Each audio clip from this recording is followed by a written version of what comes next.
আসসালামু আলাইকুম বন্ধুরা, সবাই কেমন আছেন? আশা করি ভালো আছেন। আমিও আপনাদের দোয়ায় আর আল্লাহর রহমতে অনেক ভালো আছি। বন্ধুরা, আপনাদের জন্য আমি আজকে একটা নতুন রেসিপি নিয়ে এসেছি। সেটা হলো থাই স্যুপ। কীভাবে থাই স্যুপ তৈরি করা হয় বা আপনার বাড়িতে তৈরি করে খেতে পারেন, সেটাই আজকে আপনাদের সাথে শেয়ার করব। দেখেন বন্ধুরা, প্রথমে আমি চুলোয় একটি কড়াই বসিয়ে দিয়েছি। তারপর সেই কড়াইতে সামান্য একটু তেল আর রসুন কুচি দিয়ে ভেজে লাল করে নিচ্ছি।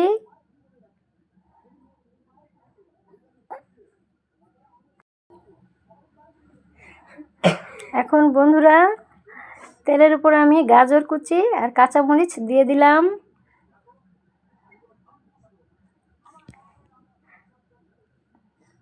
আর টমেটো সস দিয়ে নিলাম।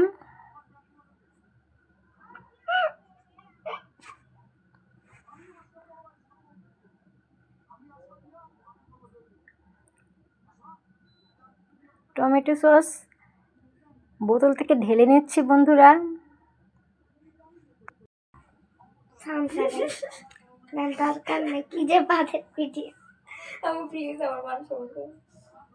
টমেটো সস দিয়ে নিলাম।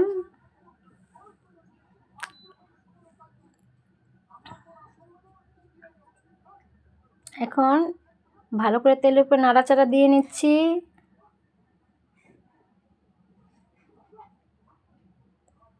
বন্ধুরা, আপনারাও বাসায় এভাবে ট্রাই করে খেয়ে দেখবেন। খুবই ভালো লাগবে খেয়ে দেখবেন। বাসায় পরিবারের সাথে শেয়ার করে খাবেন। প্রথমে ডিমের কুসুমটা দিয়ে নিলাম, সাদা অংশটা পরে দিব। এখন ভালো করে কুসুমটা নেড়েচেড়ে ভেঙে নাড়াচাড়া দিয়ে নিচ্ছি। তারপর কিছু পানি দিয়ে নিলাম।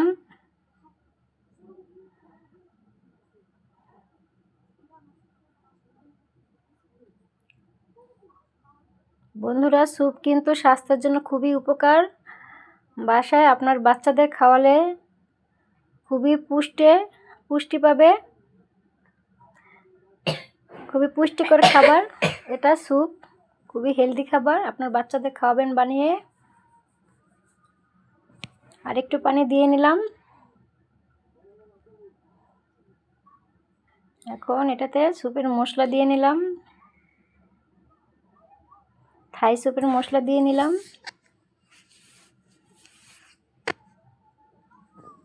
এখন মাংস কুচিকে রেখেছিলাম, সেগুলো দিয়ে দিলাম।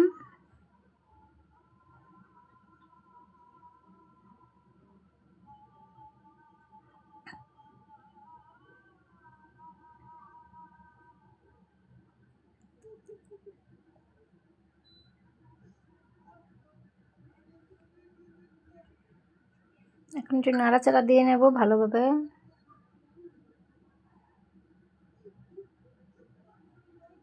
এখন ডিমের সাদা অংশটা দিয়ে দিলাম।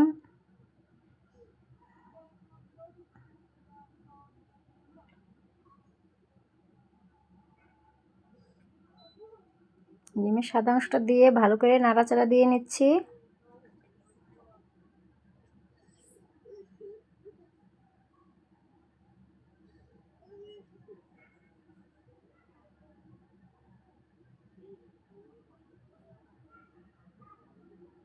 এখন এটাতে নুডলস ভেঙে দিচ্ছি।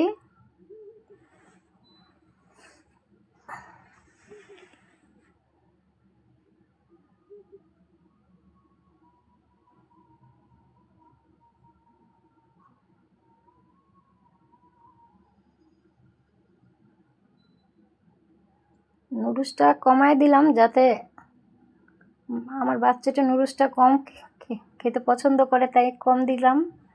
আপনারা চাইলে বাড়িয়েও দিতে পারেন, সমস্যা নাই। এখন কর্নফ্লাওয়ার দিয়ে দিলাম। কর্নফ্লাওয়ারটা গুলিয়ে রেখেছিলাম, সেটা দিয়ে দিলাম যাতে স্যুপটা একটু ঘন হয়। এখন ভালো করে নাড়াচাড়া করে নেব।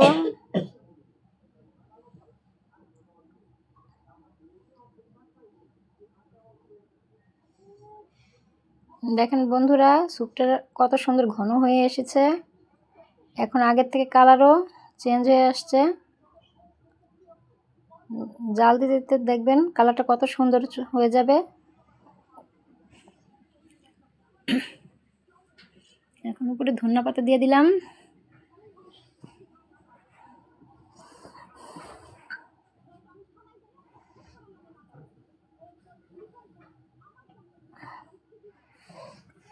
দেখেন বন্ধুরা, এখন স্যুপটা কত সুন্দর দেখা যাচ্ছে।